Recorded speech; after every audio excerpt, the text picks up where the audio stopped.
Hey, this is Tan May from the Revenue Protocol, CEO and founder. Uh, Personally, I've closed over seven figures, worked for two multi-billion-dollar companies, grew territory from 0 to 2 million in under 2 years. Now portfolio clients between 500K to roughly 100 million, focusing more so on like the 3 to 4 to closer to 50 million. As long as you have a solid sales team, we're very, very much happy to work with you. And so, specifically, what this video is going to be about, if you're a marketing leader, sales leader, CEO, founder, is going to help allude to what our process looks like and help you basically unmask that kind of cloak and show you what our process looks like in the back end. And so, diving straight in with the collect data portion of it, when we sign the agreement and payment is made, what we're going to do is collect information, right? With that information, we're going to collect, okay, what sort of viable channels are going to work really well, right? So, whether it be through the onboarding form, we're going to collect a bunch of information from you, from the business. We'll have our internal AI research agents actually do deep dive into your market segments, where to play, what your competitors are doing, and have a full breakdown. And through that data collection process, what that's going to allow us to do is actually, basically, with AI and machine learning, the more data you have, the more inputs, and the better the inputs, the better the outputs. And what that's going to allow us to do is perform a total addressable market assessment and assess the viable marketing channels, right? So total addressable market is in how many people we could reach out to in your market. And so when we look at the potential channels, right, we have three, and I'll talk about intent signal tracking. It's LinkedIn outbound, email outbound, and outbound calling. Now, not all three are weighted the same for specific offers.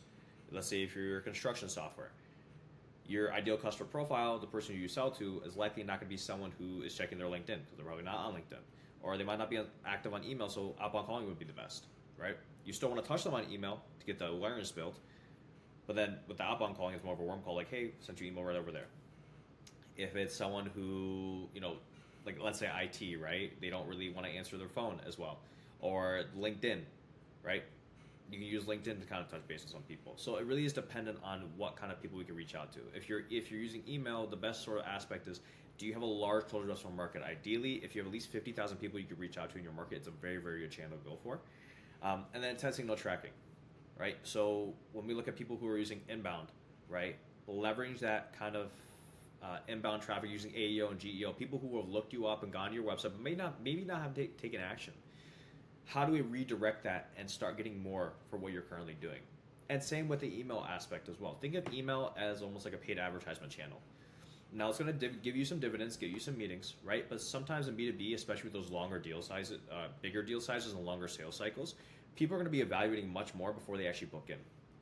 I've had people who have evaluated us for nearly 3 months internally and then book in. And I find out actually through the call that they were looking at us for a little bit. So how do you identify the people who are on there? And I'll show you the exact process.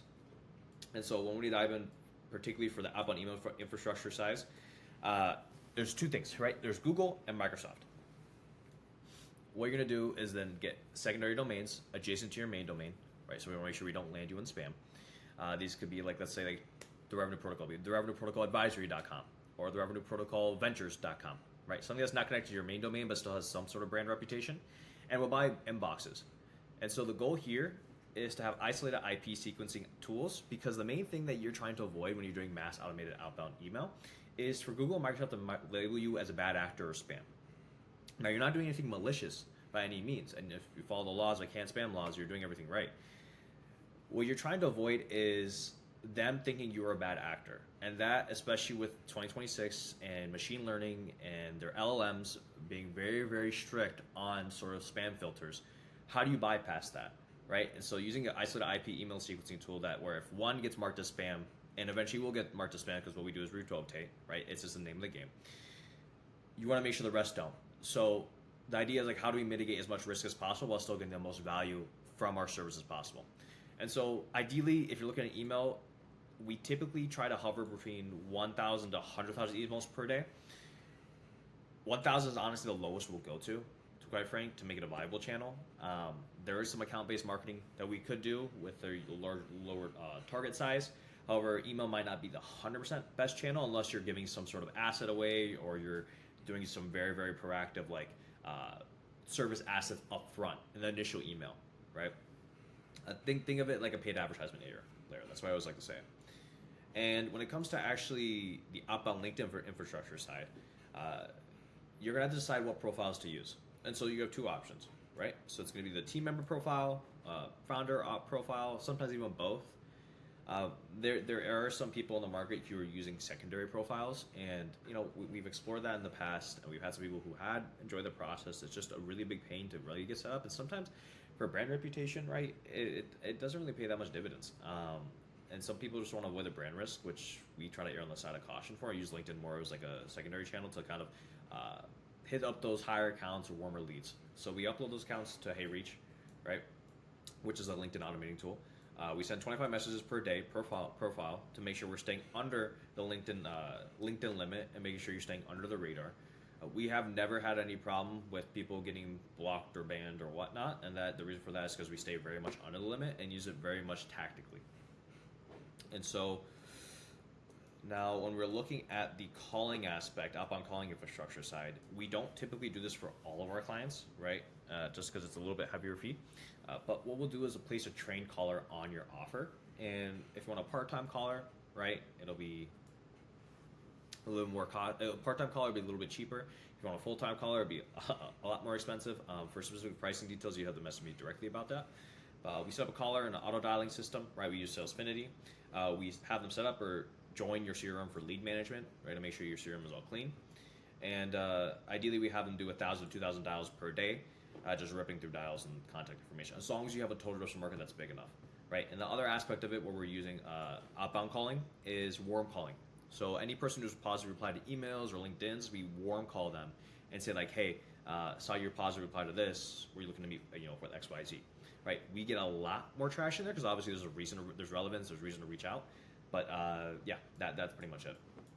And then when we look at the intent signal tracking workflows, so there are a couple options that we're using, right? So RB2B, which is a great website engagement tool, which is like if you're using AEO, SEO, whatever, and you have people go on your thing or using Google ads or meta ads or whatever it may be, people go on your website, you can identify who is on your website. So then that way you can retarget them and don't want to be creepy with a message and be like, hey, I saw you on our website, right? But it'd be like, hey, make it more specific towards their offering or maybe make the message a little more craftful, right? Triggerfy with LinkedIn engagement, right? Someone engages with your LinkedIn post. Someone engages with a competitor's LinkedIn post. You can see who's actually looking at it, and then from there, craft messages be like, hey, saw you're interested in this topic. We have actually helped XYZ do this, whatever it may be, right? Teamfluence, which is LinkedIn profiles, you can actually see who's, visiting your profile. I know LinkedIn has a native feature on that, but this one's actually, you can extract the data from there and then actually retarget from there as well. So these are evergreen campaigns that we like to add on, not necessarily something as like a core service that we'd add for like the email outbound, LinkedIn outbound, and the calling outbound, but this is an additional layer that we add that gets the extra few meetings of those higher intent potential buyers who aren't necessarily engaging with your assets right now, but they're in the process of discovery, right? And so how do we push them down the funnel by re-engaging them with more relevant content, being more thoughtful? So this is all layered in through, and I didn't include this, but Clay, but mostly Claude Code. All right, we use Clay very slightly nowadays because everything's orchestrating Claude Code, but Claude Code is very, very much our orchestrator. We are very, very much AI enabled in terms of skill sets we use. So typically there's an onboarding flow that once we have everything set up, we take out from the Google Drive that we have set up for you, where we collect all the information from your team from the onboarding, put it through our systems, we build a report, we have the report, build out sample copy, build out the sample list, we have everything vetted out for you guys, and then from there, it's just realistically orchestrating every time a campaign is low, Claude Code goes through it, and then every single week it actually runs a report, being like, okay, this is what worked well, what didn't work well, how do we do better, what are some latest things that are happening, let's say in the email deliverability space, right? With like, it changes every 2 to 3 weeks. Of like, hey, you need to spin tax more here, or you need to focus on subject lines less, or you need to buy more domains here, or basically how do we have an orchestrative layer that makes everything simple and easy for you to get the most quality decisions possible. And so what we're going to do and have is a 2-week infrastructure development and strategy formulation. So this, assuming, let's say this is day 1, this takes 2 weeks for infrastructure to warm up, particularly for the email side. Now, this is not something that we try to aim for, honestly, for 21 these days, but 2 weeks is actual bare minimum, and this is not something we're trying to hold off for no reason. It's Google and Microsoft laws of, hey, we want to make sure the center reputation is good, that when we reach out to people, we're not getting marked as spam, and then all that money and warm-up was just wasted for nothing. So this is a necessity. From there, we'll conduct market research, right? As I mentioned with that TAM analysis, we do market research based on all the collected information you give us. The discovery we have of like, hey, like this is the kind of best channels we can do. Perform deep ICP research with AI. We actually have a slash command within Cloud Code that we use, particularly actually on the second call. And if you're watching this after the second call, you know what we're talking about, where it's a total addressable market analysis of like, hey, any sort of how to what segments to where to play, how to engage, some particular segments we can target. So now it's more reinforced, more collected information on onboarding. We'll scrape the total addressable market of people we could reach out to, right? So we're looking at employee count, location, industry, technologies, decision makers, and this scraping total addressable market can come from multiple different sources, right? This can come from Google Maps. This can come from specific directories, right? If you have a really, really niche total addressable market that isn't on LinkedIn, for example, most of the bigger tools like Apollo, ZoomInfo, like all those, like I guess enterprise level tools are there. They're mainly getting their database from LinkedIn, and so if your clientele is not from LinkedIn, what we'll do additionally is then look at other aspects. If it's a local business, Google Maps is fantastic. If it's a really, really niche, let's say like healthcare, for example, right? We're scraping particular directories of very, very specific associations, right? So ideas like we can get the information out there, so we have to find like where is the best possible fit to find the information. And that's typically where that document comes in, where I'd be able to see like where's the best dividends for us spending our time and effort to get the right kind of people to reach out to. And we'll look at location, the industry, technologies, decision makers, all that kind of fun stuff. And then we'll run a waterfall enrichment, score the total addressable market according to the ideal customer profile segment, right? So we'll score it based on the qualification criteria, their seniority, departments, the sub industry, right? So like, let's say for example, you sell the software, right? But fintech for some reason just gets you guys the best sort of clients. All right, let's see if we might find more fintech people to reach out to, because we know that yes, it's less people we can reach out to. However, with that, we know that we're going to get people on the phone that are likely going to be your best clients, going to likely be more likely to close win. The end goal for this is yes to like get meetings, but like again, I was a sales rep. I understand like the last thing I want for any of my clients is to be in a bunch of sales calls that are just going nowhere, because then at the end of the day they're going to churn and then we don't have a business and they're wasting money. It's just a bad look overall, right? I prefer if you win by closing more close one revenue, because I've been there on the account executive seat having an SDR give me a deal that really just shouldn't have been there, right? So so then we formulate the messaging. We uncover message market fit, which is really, really big. So I tell clients all the time, right? And I'll say this in the video as well. We do not have a crystal ball, unfortunately. And so if you have not done outbound before, it is very, very difficult to understand in the initial sense what is 100% going to work and guarantee you meetings. Now, with that approach, what we're going to take is actually 4 to 5 different variants, depending on what level size. If it's 100,000 emails per month you're sending, we'll probably do a lot more variants than that. Ideally, just 1,000 email sends per variant. And what we're going to do then is test out different call to actions, different offers, different personalization lines, right? No personalization lines. How do we see what's going to resonate with the market the most? And then from there, take a 70-20-10 split of 70% of what's working, 20% of what's adjacent what's working, and 10% of, hey, like, again, we don't have a crystal ball. Whatever works, like, let's try to find something, maybe an off-the-wall idea that might work. And so from there, we have the market levels, the segments, the personas, the pain points. We'll look at the offer, and then we'll craft messaging according to the buyer persona. Now, this is all tested out, and we'll launch the campaign. But this is all vetted out beforehand